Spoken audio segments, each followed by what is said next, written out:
สบายดีเข้าสู่ซองสบายเลิกสแนลเด้อวันนี้เราจะออกมาตีมองเนาะเวลานี้ก็3:30ตอนแรงแดดกำลังร้อนๆนี่แหละส่วนนี้ปลาออกแล้วก็มีทีมงานมานักบัน2คนเนาะกับเซียนจิตทีมงานใหม่แล้วก็มีคนหักลั่งเอาคนหนึงนั่งหันเสื้อขาว นี่ก็มานำกัน2คนเนาะขับเรือบุเป็นเลยอาศัยพายเอาเซียนมือไม้เพิ่นพายเอาทางล่างเราก็นั่งอาศัยแบบปล่อยโมงแล้วก็ตีปลาให้เราเนาะเพราะว่าขับเรือบุเป็นได้เสียวโอเคสี่พายเก่าเนาะเพิ่นปีที่แล้วเพิ่นมีรายชื่อคัดเลือกไปพายเรือแข่งเนาะเป็นสี่พายเดี๋ยวนี้ก็ให้เพิ่นเป็นคนพายเรือให้บรรยากาศร้อนกำลังร้อนแหละตอนแรกเนาะ3:00ปลาย4:00นี่กำลังร้อนแล้วก็ปลาส่วนนี้ปลาออกได้ตอนนี้เราเอาเรือมาลำนึงมา2คนแล้วก็นี่อุปกรณ์เนาะจะเป็นมอง2 เซนครึ่งมองแล้วก็บ่มีแห่บ่มีหยังแหละมีแต่มองนี่แหละเราสิมาลัดคกเนาะเดี๋ยวจะให้เบิ่งคกบนที่เราจะลัดมองอันนี้เป็นคกจากน้อยจะเอามองนี่แหละเอามองลัดมาตามคกนี่เพราะว่ามองเขามันยาวเนาะเดี๋ยวไปพุ่นเลยเสียไปบนมาอยู่หั่นแหละเดี๋ยวลัดอยู่หั่นมาพี่มองมันยาว เด้อบรรยากาศมาหาปูหาปลานำกันเด้อชีวิตบ้านๆแดดร้อนสุดทีมงานใหม่เนาะขายเฮียวันนี้อีพีก่อนหน้าฮันเนาะที่เราเฮ็ดคลิปก่อนหน้าฮันวันนี้นี่จะเป็นคกแล้วก็เป็นบกบดแล้วก็ส่วง2 มือก่อนหัน2-3 มือก่อนหันนำมันขึ้นไวสุดถือว่าขึ้นไวละก็เลยเป็นน้องคือเก่าเนาะแล้วก็เมื่อวานนี้น้ำแห้งแต่เวลาแห้งก็แห้งไวแต่ว่ามันยังบ่เป็นน้ำยังเข้ายังบ่เป็นน้องเทื่อวันนี้เขาสิเอามองมาลัดคกแล้วก็สิเอาไม้นี่แหละไม้ท่อนี่แหละมาฟาดมาตีเอามองกลางให้มันออกมาทึกกันแหละเพราะว่าบ่มีแห้เนาะบ่ได้เอาแห้มาเอาใส่แต่มองอย่างเดียวแล้วก็ใส่การตีเราเสียวกินเนาะแมนโอเคสิมานบ่มื้อนี้มานำทีมงานใหม่มานำเป็นรังนะ เสียนร่องนะห้อยทองณห้อยทองเราจะได้ก็มาติดตามชมเด้อเป็นกำลังใจให้เด้อกระดึบเอาลัดไปพุ่นเนาะเอามัดอันนี้เราก็สิลัดไปทางบนเรือเราอยู่หั่นแหละมองน่าจะฮอด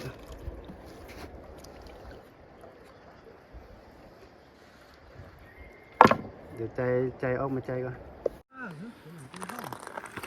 เดี๋ยวจะมาใจมองกันใจมองจะน้อยจะเอาลงผี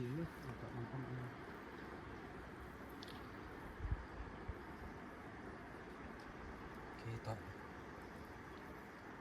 เดี๋ยวมันจะปล่อยเรารุ่งซึ่งคือตั้งช่วยหน้าสุดบอลจะมีเดี๋ยวมันเยอะเลยเดี๋ยวมัดแต่หัวนี่อย่าไปเลยเดี๋ยวมันก้อน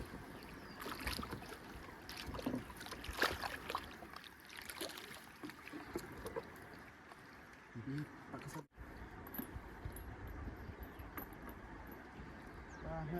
มองอยู่มองแบบปล่อยเยอะขนาดได้เยอะตุ้มหุ่นร้อยเป๊ะมัดตะกี้ให้ปล่อยตามเหี้ยเลยโอ้นี่มัดหรือเล่น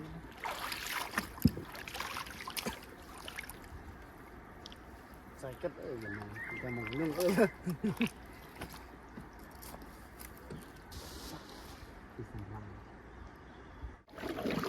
เดี๋ยวนี้กำลังปล่อยมองมั่นใจเนาะเสียเนาะมั่นใจสุดเป็นมอง2 ชั้นมอง2 เซนครึ่งแล้วก็2 ชั้นอีกแล้วก็เป็นมองหนักเนาะเป็นใส่เส้นมันมาสู้อีกทีนึงอันนี้ก็เป็นทีมงานหน้าใหม่เด้อไปยังสู้ไหมเราจะมาสู้แบบมาพริมเนี่ยเพิ่นก็มาคนเดียวเนาะทำอิฐส่วนมาแล้วก็เพิ่นว่าบ่มาว่าซั่นแล้วมาเห็นนี่พี่เบิ่งหั่นบ่ฮู้สิได้บ่ได้เนาะแต่มาเบิ่ง ตามเบิ่งได้บ่บ่ได้เถอะนี่ประสานงานกัน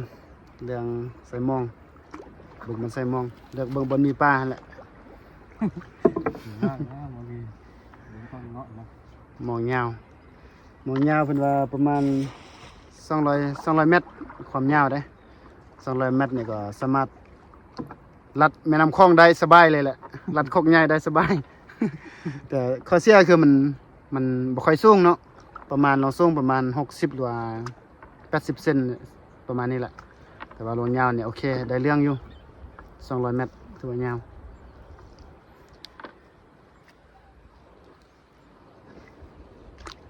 นี่เพิ่นก็มักที่สุดหาปูหาปลาเซียนนี่ก็คนหนึงแหละที่ขยันขันแข็งเดี๋ยวไปสำได้ก็บ่ค่อยได้บ่ได้ไล่เนาะได้น้อยแต่เพิ่นก็มักไปหั่นแหละแต่มื้อนี้ก็เลยส่วนมาร่วมงานนํเป็นทีมงานนำไหมอันนี้ภาษาลาวเพิ่นเอิ้นว่าตีมองเด้อตีมองเอามองเอาตะไคร้นี่แหละภาษาไทยมันสิว่าเป็นตะไคร้ดักปลาเอามารัดคกแล้วก็มาตีแล้วปลามันก็แล่นออกมาทึกเนาะเนี่ยเอิ้นว่าตีมอง นี่ฮะ ด่านสิทึกมองกันบ่ได้มานำกันได้นี่เอาคนละเจ้ากันเนาะเดี๋ยวเบิ่งว่าไปสิได้หลายกว่ากัน ไปสิเป็นเซียนกว่ากัน มันเตาไฟอ่ะดิ ฮะ มันเตาของเรา แมนโอ้แดดฮ้อนสุด เหยียบไผ่เหยียบแค่เพื่อนหน้ามอง โอ้นี่ขวางแห่ไปนำตีมองไปนำขวางแห่ไปนำขอได้เปรียบถ้ามีมองมีแห่ก็ได้เปรียบนั่นแหละแต่ทางตีมองเราก็ได้ทางวานแห่ไปนำคือสิบไรเต้นะหันเบิ่งหันบ่ได้ซ้ำเดี๋ยวแต่ขี้เหงื่อ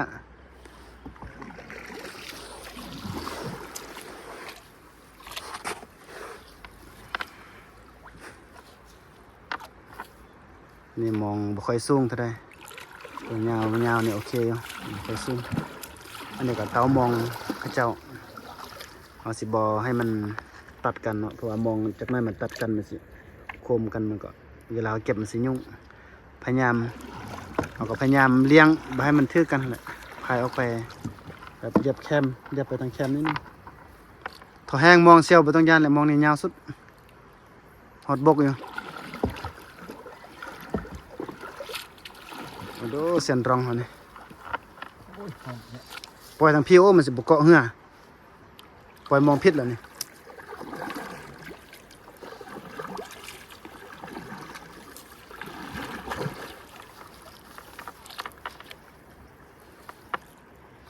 เป็นฝึกเป็นพ่อบ้านมือใหม่ออกมาทำมาให้กิน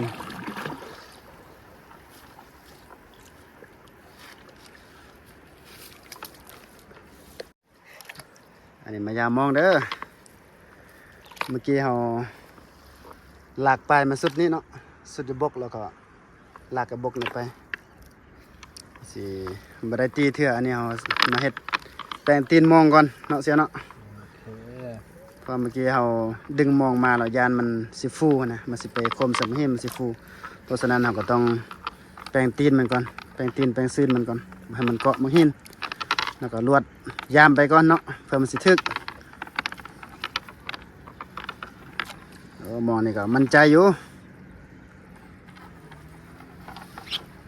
แม่เต้เสียเขาลงลุ่มเต้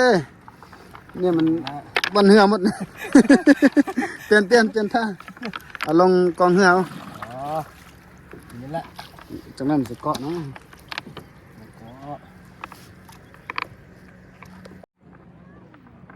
มือใหม่ มือใหม่ยามมองโอ้ยมองเกาะส่ง มือไม่ย่ำนะครับ ไผเนาะสิสนใจ ผู้บ่าวใส่มอง กูเบาอย่ามองไปนะสนใจมันก็เหือตีเสียอันนี้เราไม่ยำมาก่อนนะฮะแล้วเอาลงนะลงกองเหือแหละเป็นเมื่อกี้มันสิเกาะเอากรวดยามไปนำเนาะกรวดยามรวบ แป้งว่ามันสิเกาะมาหินมาได้แล้วก็ไปสุดพุ่นละไปมองพูดพุ่นเดี๋ยวมันแวะฉันเอาพยายามไปโอ้ยถึกแล้วโอ้คักมันนี่ยังบ่ได้ตีเทื่อแบบเป็นครั้งทำอิฐที่เอามากลางสุดเราก็มานั่นเนาะมาเก็บมายามเบิ่งปลายังเสียว โอ้ยจักแล้ว โอ้ปลามันอันนี้แหละปลามันนะ นี่ มันใส่คุก่อนใส่คุไว้ก่อนโอ้สองตัวโอ้คักว่าแบบนี้แหละจังหวะนะผมว่ามั่นใจเนาะมั่นใจอันนี้ปลาสกางเด้อผมเป็นหางแดงหางข้าวปลาสกางมี2ประเภทเนาะหางแดงกับหางข้าวหางแดงสิใหญ่กว่านี่2ตัวโอ้ครั้งแรกแขกม่านเด้อครั้งแรกแขกม่าน2ตัวเห็นบ่คนม่านเห็นบ่วู้ จักไปบูจักกับเอิ้นใส่ละ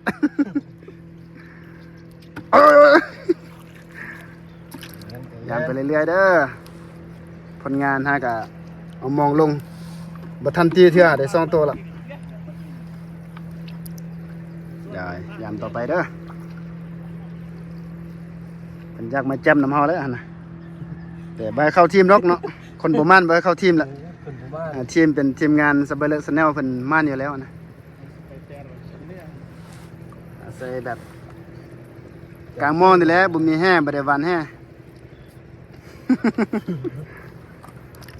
2 ตัวเด้อถ้าถึกไล่ก็สิได้แบ่งเนาะถ้าถึกน้อยก็สิมอบให้เซียนกิจคนเดียวแหละเป็นพ่อบ้านมือใหม่เด้อเพิ่นนะจังได้เหือแดงบ่ม่านนะเหือแดงนี่ ส่วนเหือเขียวบ่ได้นะเหือแดงอันพุ่นก็มาอีก2 ลำข้าวคกนี่นำกันนี่สีดำเหือเนาะเข้ามา เฮากับม่านว่าเฮาบ่ม่านเฮากับม่านแล้วว่า จักตัวเบิ่งดูจักตัวสวยงามโอ้ปลาหม้อข้างดำอันนี้นะบ่แม่นปลานิ่นอันนี้พอเพิ่นได้ ว่าพอเพิ่นลงก่อนอันนี้เฮาก็ตามมาทีหลังเฮาก็ตามมาได้2 ตัวละอันนี้เฮายังบ่ได้ตีเทื่อ เอาไปตีม ส้มเนาะว่าเฉพาะอันเฮากลางเมื่อกี้นะเฮาลงเมื่อกี้สิได้จักโตเฮาบ่ได้ตีเฮาแปลงตีนมองกันแปลงตีนมองให้มันได้แล้วก็ไม่ทอนแล้วฟาดบุ้มบั่มแต่ว่าเฮาตีใกล้เนี่ยก็โอกาสที่จะอันนั้นก็น้อยได้เสียวปกติเราต้องเฮ็ดแบบให้มันติดแคมนิดนึงปลามันสิออกมามันสิถึกไล่อันนี้ออกมานอกโพด เนี่ยเมื่อกี้กะเติมเท่าไหร่เมื่อกี้กะจะนี่เลย เดี๋ยวเฮาเก็บนะเดี๋ยวเฮาสิเก็บหมดนะคกนี่นะสิเรียกเก็บเรียบหมดนะ ถ้าปั๊มเพิ่นจะกี่บางทีส่วนนี้ก็เพี้ยน ผมเกลือนนี่เลยนะ บ่เกลือนเกิดละเดี๋ยวส่วนนี้น้ำกุดเปื้อนเดี๋ยวบ่กี่เปื้อนจุดละสุด เพิ่นแนะนำว่าให้กางมองปะไว้แล้วก็มื้อเช้ามายามแต่เฮาก็บ่มั่นใจเนาะเพราะวันนี้มันโซนนี้น้ำมันขึ้นลงเวลาแห้งก็แห้งไวเวลาขึ้นก็ขึ้นไวหั่นแหละบ่มั่นใจอีกอย่างหนึงเหือเขาเจ้าเข้าออกมันสิมาพันใส่มองเฮามันสิขาดเพิ่นจอบแล้วจอบให้เสร็จเอาไว้ เยอะที่กันมองจุ่มดู โอ้ยคนสาวม่วงจนเมื่อยแล้วความมันยาวเมื่อยเชียวมองยาวเนาะมองยาว200 เมตรเนี่ยคนยามมองเนี่ยเมื่อยสุดขอบ้านมือใหม่เด้อ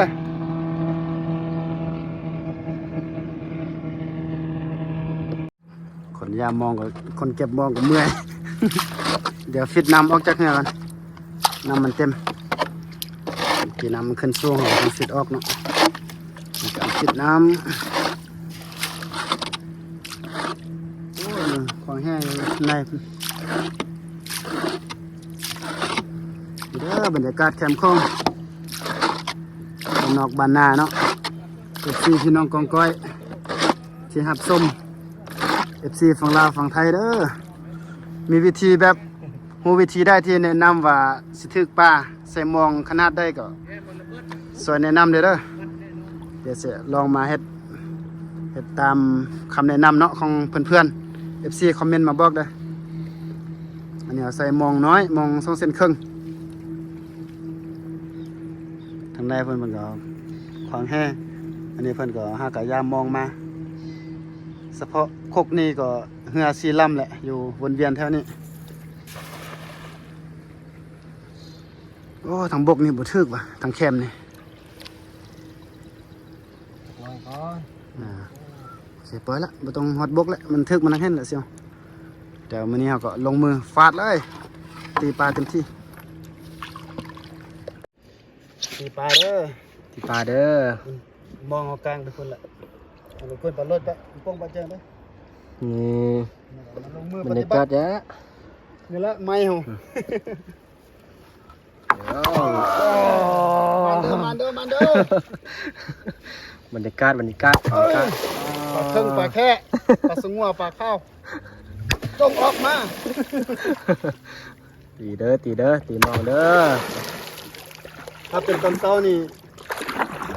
มีโอกาสรุนแรงกว่าได้เพราะว่าตอนเช้าปลามันออกตอนเช้ากับตอนแรกมัน6 โมงนั่นแหละ6 โมงไป7 โมงอันนี้มันตอนช่วยมันมีแค่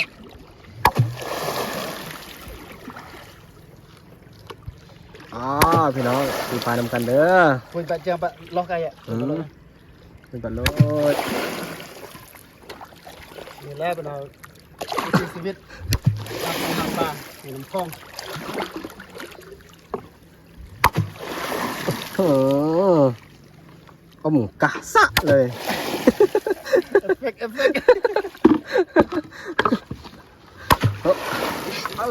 นะปรับมักสิบละอย่างทีนะ ปั๊บมันตื้อ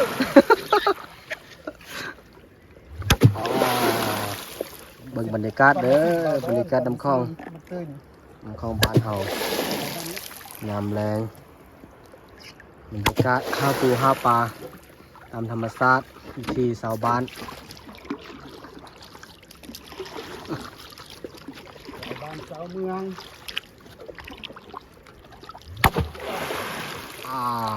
คักสุดบรรยากาศ ธรรมชาติ ห้าปูห้าปลาบ้านเฮาเด้ออืม ปลาเด้อปลานินเด้อ สุด นินออกมาเด้อ ได้ซิว ให้มันหูไป ได้ ได้ซิวก่อนห้าปูห้าปลาธรรมชาติบ้านหนาวโอ้เบิ่งวิวติดบ้าน อันนี้ดีบอลมัน คักสุด บ่ค่อยหนาวเนาะมันมีแดดมันร้อน โอ้มื้อนี้บ่หนาวโอ้มื้อนี้น่ะเนาะ ถ้าเป็นตอนเช้านี่บางคนก็จะออกมาตีปลาแบบนี้แหละก็ได้ แม รับ น ตี แม ปลาน ตี แม ปลาน แมนแมน ออกมาเช้าแล้วโอ้ความหนาวสุดละ ปรับมักตื้อเลย แล้ แล้ว ว เป็นตกเขาก็ได้กลับ คนหนาวบ่ได้เช้าก็15-16 องศาเนาะหนาวอยู่ ส่งบิวบรรยากาศคักสุดทุกอมกะสะ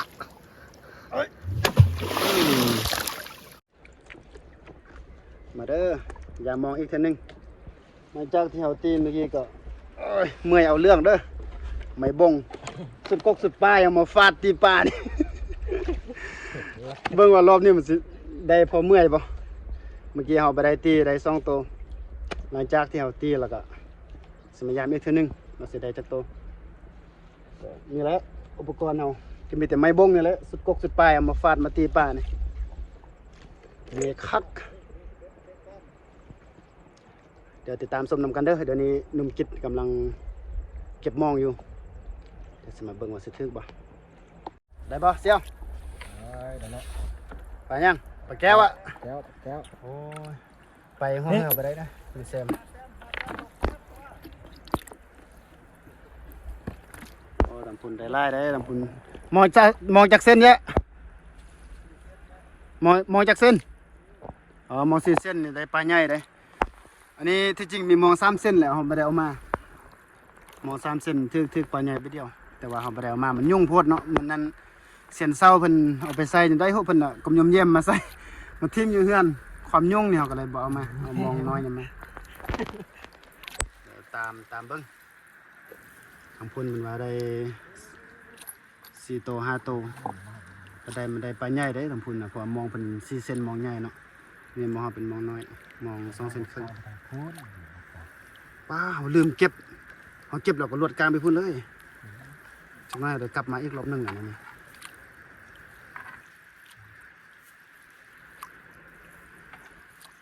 เด้อบรรยากาศ2-4 โมงไปตะเวนใกล้จะตกดิน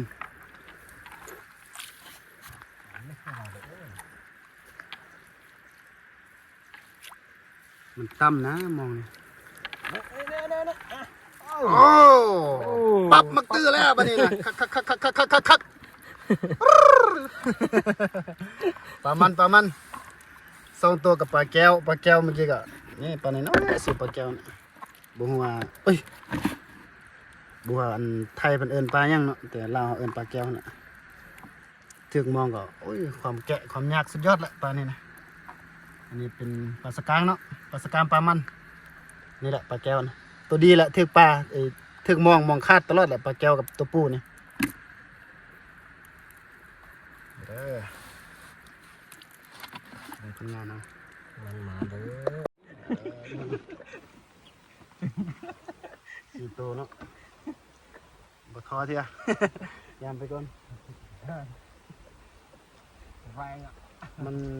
เดี๋ยวใช้เบิ่งปลาที่มันทึกอันมอง2 เซนครึ่งก็ประมาณนี้แหละ2 นิ้วบ่ใหญ่แล้วก็บ่น้อยเนาะซ้ำพอปิ้ง2 นิ้วเลยเฮาปิ้งพอดีปิ้งพอดีเฮ็ดเฮ็ดลามก็โอเคก็ได้คือกันเฮ็ดปิ้งก็แซ่บเพราะว่ามันเป็นบ่น้อยเกินไปเนาะเป็นปลาประมาณซ้ำนี้แหละ2 นิ้วนี่แหละ2-3 นิ้วนี่พอกิน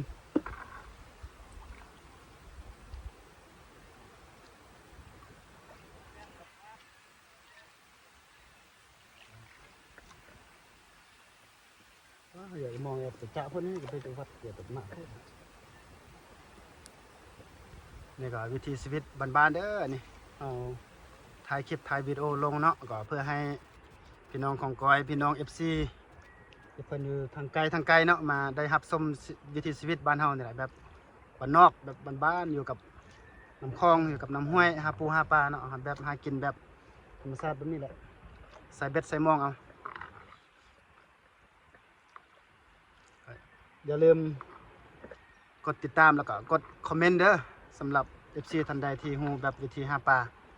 ก็คอมเมนต์บอกได้เพื่อที่จะเอานำไปใช้จะได้แบ่งปันความรู้เด้อแบ่งปันความรู้ประสบการณ์ให้กับซองสเปเลอร์ชาแนลเนาะมาแสดงมาปรับใช้ได้บุว่าทึกตัวเดียว ผมเป็นยังมองอย่างยาวอยู่เนาะมองยาวอยู่ใจเย็นๆก็ค่อยไปก็ค่อยซอกเบึงโอ้ได้ จากตัวแล้วเชียวโอ้3 ตัวอ่ะเมื่อกี้ก็ได้4 ตัวนะให้ไปซะตัวหนึงวะตัวมันออกก่อนตัวมันออกวะ จากแล้ว เป็นออกดิอย่าออกมาถ่ายรูปเมื่อกี้มันเป็นออก ตายแล้วได้ปลา4 ตัวมาปล่อยปลาอีก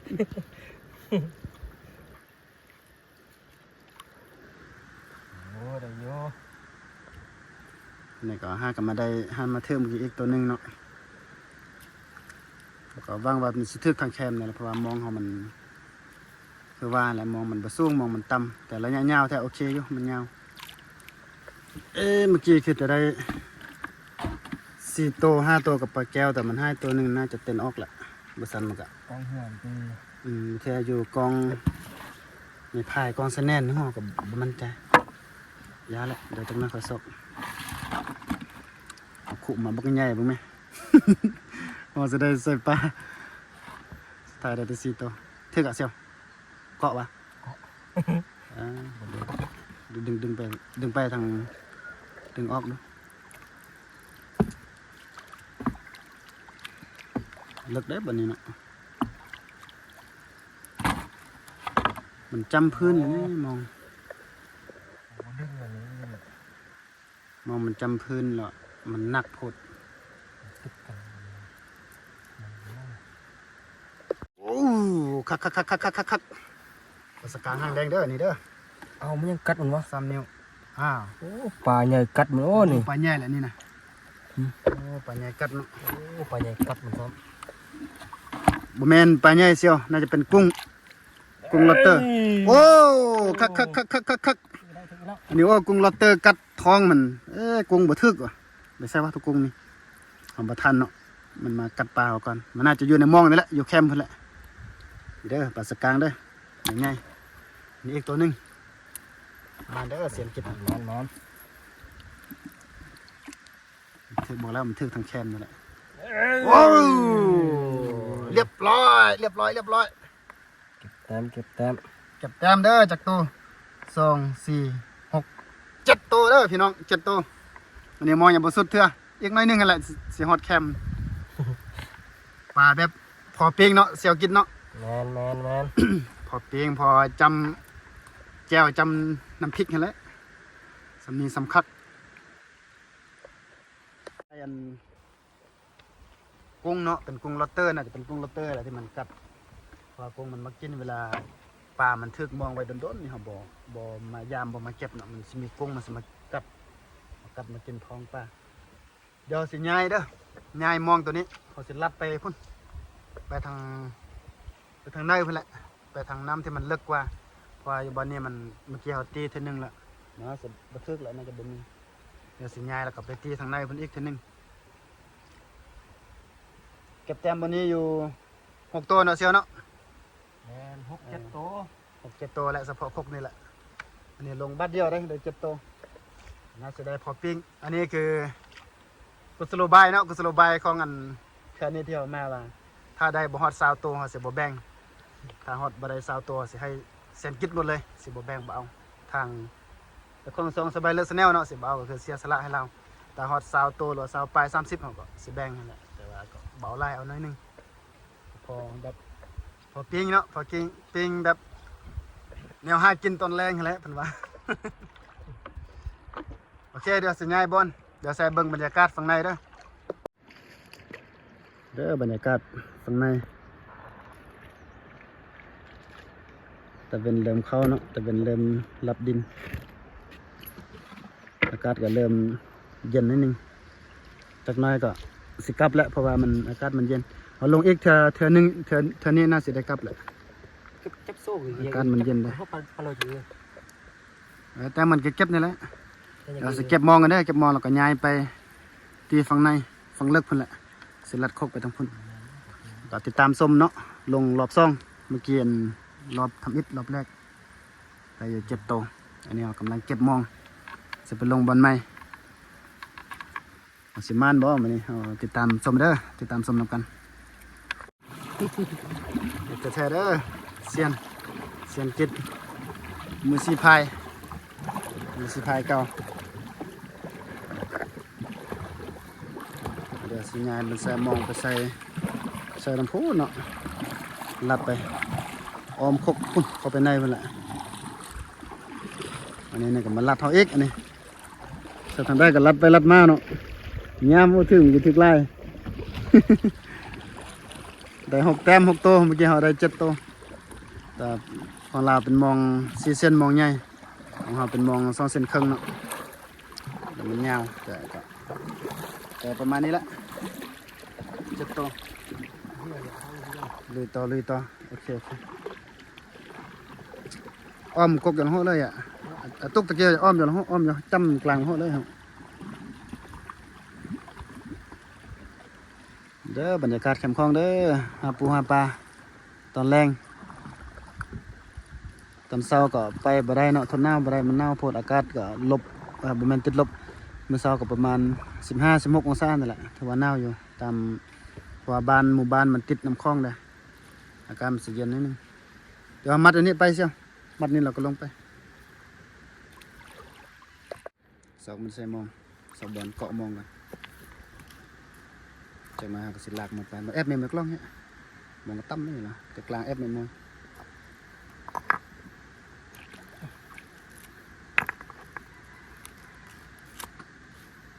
แอบตันเตะบ้านเนี่ยจับอย่างเปื่อนนะเราต้องมัดให้มันแน่นเพราะว่ามองมันมีซึนมันหนักเนาะมองนี่ค่อนข้างที่จะหนักเวลาเราลากมองไปมันสิดึงบอลเรามัดมันสิลุดก็จะเสียเวลาที่เราจะมาเก็บมองอีกทีนึง อันนี้ก็ตะเวนเริ่มเข้าเด้อ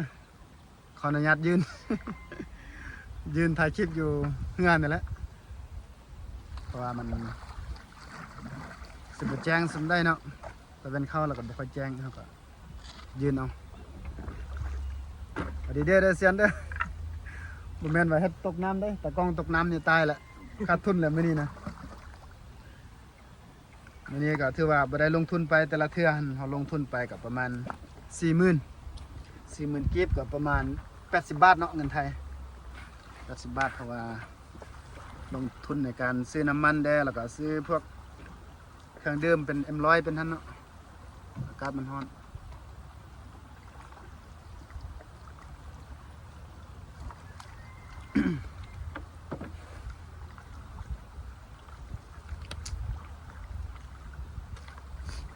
เดี๋ยวมาใส่ลัดโคกเด้อใส่ลัดโคกแล้วก็เสียดคือเก่าเมื่อกี้แหละมาใส่ลัดโคกแล้วก็เอาไม้บงมาตีปลาเนาะมาตีมาฟาดปลาแล้วก็สิมายามมอง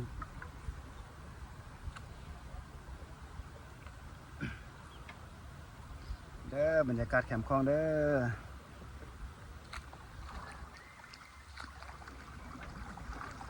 มาหากินกับ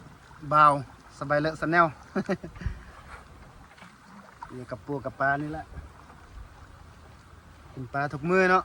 ได้ไล่ก็แบ่งค่ายได้ทองหนึ่งเขาแบ่งค่ายนี่ก็6 โต 10,000 กีบ6 โตกับปลาคือประมาณ3 นิ้วแหละ3 นิ้วขึ้นไปเพราะว่ามันเป็นปลาแบบมันเป็นปลาใหญ่เนาะมันเป็นมองใหญ่ก็ประมาณ3 นิ้วขึ้นไป6 โต 10,000ก็เงินบาทก็ประมาณ20 บาทเนาะบ้านเฮาถือว่าบ่แพงเพราะว่ามันซอกค่อนข้างที่จะส่วนนี้ก็ยากนิดนึงเพราะว่าน้ำมันบ่ได้อยู่คงที่นะมันขึ้นก็ขึ้นไวแห้งก็แห้งไวเอาซอกปลายากๆเพราะว่าเฮาก็บางเทื่อในการลงทุนซื้อน้ำมันเนาะซื้อน้ำมูกน้ำมันได้มาใส่มองใส่เบ็ดนี่ก็ค่อนข้างที่จะยากก็มาขาย20 บาท10 บาทก็ถือว่าบ่แพงสำหรับบ้านเฮาเด้สำนี้ก็โอเคอยู่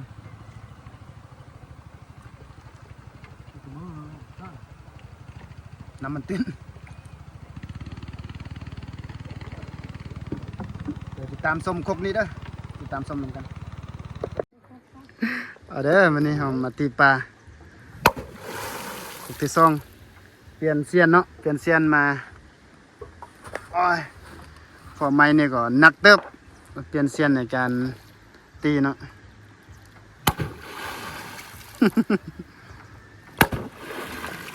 สู้เด้อทีมงานสบายเลิศสแนลอันนี้น้ำบ่ค่อยเลิกสำได้นี่นะใส่ตีแบบนี้แหละเพราะว่าเอาใส่มองเนาะเอาใส่มองใส่ตะไคร้ป้าหั่นเอามาดักพุ่นออมคกไปพุ่นแหละออมไปพุ่นอันนี้ก็เอาอาศัยมาแบบมาตีทางในเนาะให้มันปลามันออกไปทึกมองเอาเฮ็ดคือเก่าเมื่อกี้แหละเฮ็ดคือตอนทำอิฐที่เอาเฮ็ดเมื่อกี้แต่ว่าเนี่ยก็ถือว่าเป็นรอบที่2ที่เอาลงเนาะรอบแรกแขกม่านเมื่อกี้ได้อยู่7 โตอยู่ฝั่งในเพิ่นแหละบนเรือจอดเพิ่นแหละได้อยู่7 โตแล้วก็ย้ายออกมาฝั่งในพี่ก็เบิ่งคกที่2เด้อคกนี้เด้อติดตามเบิ่งว่าสิได้บ่แต่จักโตสิม่านบ่มากับเซียนไม้ได้เนาะทีมงานไม้เซียนไม้มาลองม่านนำกัน เหงื่อสั่นหมดเลย ไม้มันหนักยอมรับว่าไม้ที่เอาใส่ตีปลานี่หนักสุดไม้บงนี่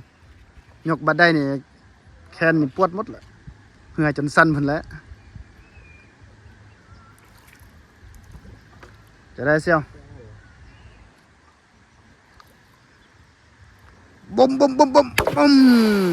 ปลานินเด้อออกมาเด้อปลานินเด้อปลานินปลาข้าวปลาแค่ออกมาเด้อมองอยู่นอกท่าละ เด้อบรรยากาศตะเวนเข้าเนาะจักน้อยเขาก็รอบนี้ถือว่าเป็นรอบสุดท้ายรอบที่2รอบสุดท้ายสิรถเก็บมองอากาศเริ่มเย็นเขาก็อยู่บ่ได้แล้วมันหนาวสิกลับก่อนกลับบ้านก่อนเนี่ยมาตีปลาก่อน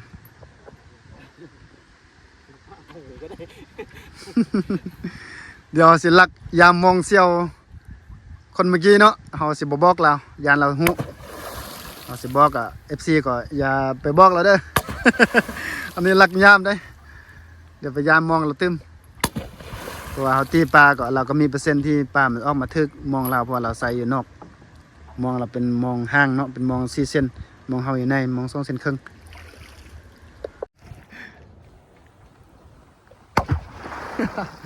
นี่เด้อวิถีชีวิตเด้อหาปูหาปลา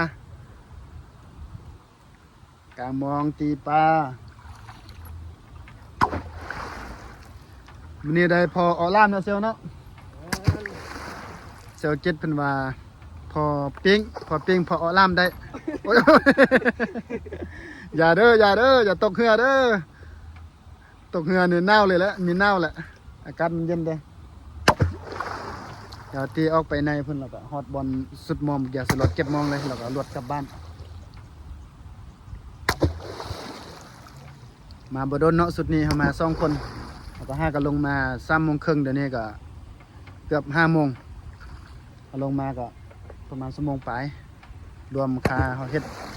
ใช้เวลาในการเฮ็ดมองเด้อมองมันแต่ดีหนิดนึงมองมันบ่ยุ่งแหละมองใหญ่แต่เวลาที่เราใส่ไปไล่ก็คือการตีปลานั่นแหละตอนนี้ก็ยืนในเหือได้นี่ ยืนในเหือไทยเอาดองแดงดองแดงดองแดง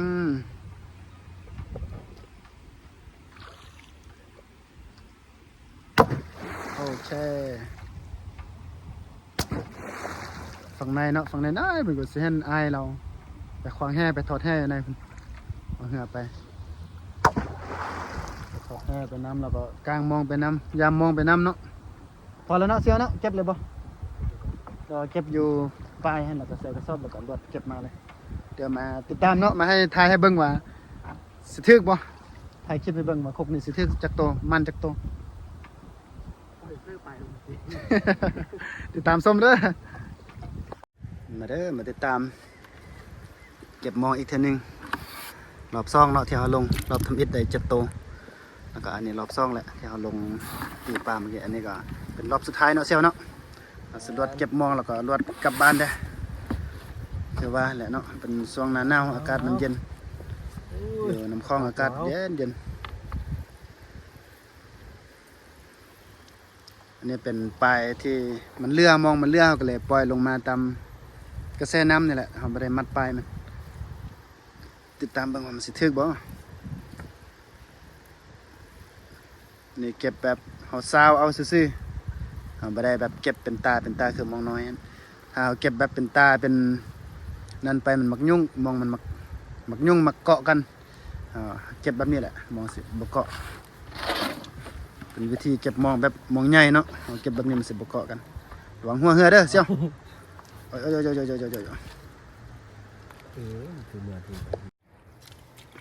โอเคสิมาเก็บต่อเก็บแต้มเบิ้ง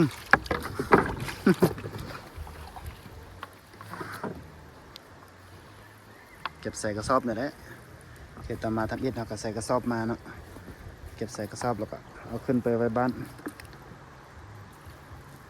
ใส่ปลาไว้บ่ได้แหละเพราะว่าอยู่น้ำคลองบ่คือในน้องเขาใส่ปลาไว้มันมาเกาะนี่แหละเกาะขี้เหงื่อไล่พดจะได้เสียวกับบ่ทึกว่ะ สุกแล้ว บุมานเนาะคกนี้เนาะ มาลง พอดยามเทื่อเนาะ ยามเถื่อ พอดยามเพราะว่าหาก็เก็บมาประมาณ20 เมตรได้ประมาณ20 เมตรนี่แหละหาก็เก็บเพราะว่ามองนี่มันยาว200 เมตรใจเย็นๆเพิ่นว่าเซียนว่าใจเย็นๆพอดยามบอลมันทึกเทื่อ หากินม่านได้เซียนคิดนี่ก็บ่เคยร่วมงานนำกันจักเทื่อแต่ว่าระยะที่ผ่านมาเนาะเราก็ฮู้ผลงานเพิ่นมาคนเดียวก็ได้ตลอดม่านตลอดมื้อนี้ก็มีโอกาสได้มาร่วมงานนำกันแต่ก็เสียดายมาบิดเดียวลงบิดเดียวแล้วเราลงมาก็3 โมงปลายเนาะบ่าย3 เครียดได้ตัวเดียวเครียดอยู่ เริ่มงงละ เสียนเก็บมองเริ่มงงละ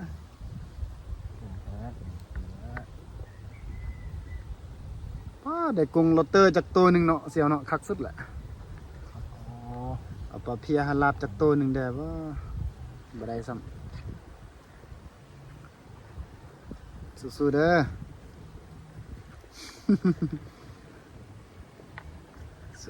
สู้ๆจากนั้นมันนักทึกละ ดี๋ยวสำนี้ก็บ่ได้จำแจวเลยเด้เสี่ยวหลายตัวละนี่ปลาสำนี้ก็2 นิ้ว 3 นิ้วเนาะก็ถือว่าใหญ่แหละบ่ได้จำแจวแล้วไปกินปลาปิ้งแล้ว2 4 6 7ตัว8ตัวกับปลาแก้วผมบ่ไล่เอาแล้วปลานี้ อันเนี้ยปลาแก้วนี่บ่ไล่เอาแล้วมันใหญ่โพดบ่สิแบ่งได้บ่นับละ เอาไม่พายมาดู เอากับซาเฮาที่เสี่ยว ฮะ บ่แม่นอ่ะ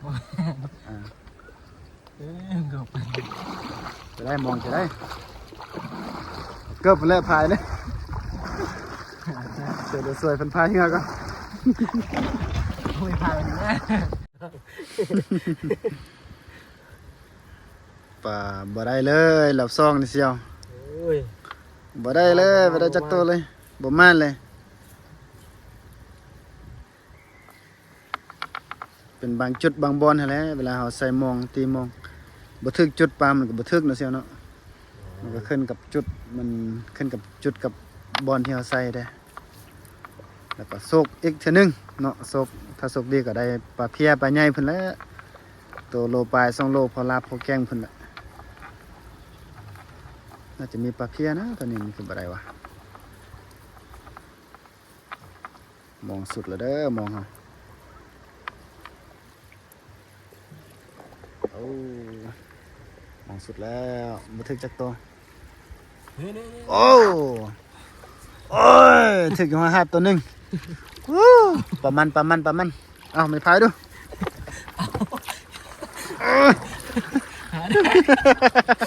เอาเลย ว้าวนี่พายเลย เหืออะไรเดี๋ยวปลาปุ๊บเหืออะไรปั๊บเลย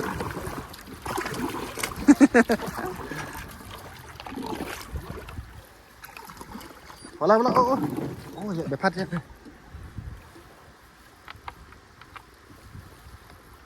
หายแล้วปลามันอยู่ที่เสาเอาแล้วตัวหนึ่งเด้อเดี๋ยวตัวหนึ่งมาทำไปโซ่กล้องซ้ำเหงาไล่ก่อน ตัวเดียวนี่แหละหัวหัดนี่มองจนสุดบ่ได้ตัวเดียวหัวหัดนี่ตัวหนึ่งปลามันมาทันโซ่กล้องเนาะฝ่าเหงาไล่ไปก่อนขึ้นมาหัวหัดแล้วน้ำมันตีกับน้ำมันแห้งเลยออกมาพายเหือก่อนโอ้ตัวเดียวแท้ๆเสียวสิ้นสุดมองเลย8 ตัว9 ตัวกับปลาแก้วตัวหนึง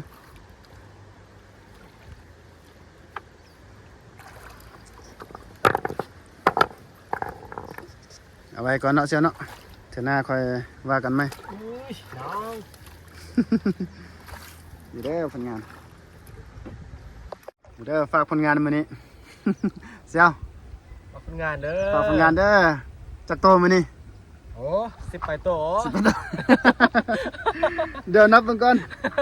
2 4 6โอ้8 ตัวบอด10 ตัว8 9กับปลาแก้วตัวหนึงเนาะแล้วก็บ่เป็นหยังเนาะเสียวเถอะหน้าเรามาร่วมงานกันใหม่ แกมือไหม ใจมือใหม่แล้วก็ฝาก FC เด้อ FC ฝั่งไทยฝั่งลาวพี่น้องฝั่งไทยฝั่งลาวเนาะพี่น้องกองก้อยแล้วก็กดไลค์กดแชร์เนาะเพื่อเป็นกำลังใจเฮ็ดคลิปแบบนี้แหละให้กับซองสบายเลอร์ชาแนลเนาะนี่ให้เบิ่งสภาพเปียกหมด เดี๋ยวสะคอลากลับก่อน บ่ไหวอากาศเย็นตอนแรงเนาะมันอากาศมันเย็นอยู่น้ำคลองมันก็คือว่าแหละหนาวเนาะช่วงฤดูหนาวเด้อคลิปหน้าเนาะเจอกันไหมเนาะบ๊ายบายเด้อ บ๊ายบาย บ๊ายบาย subscribe ให้เด้อ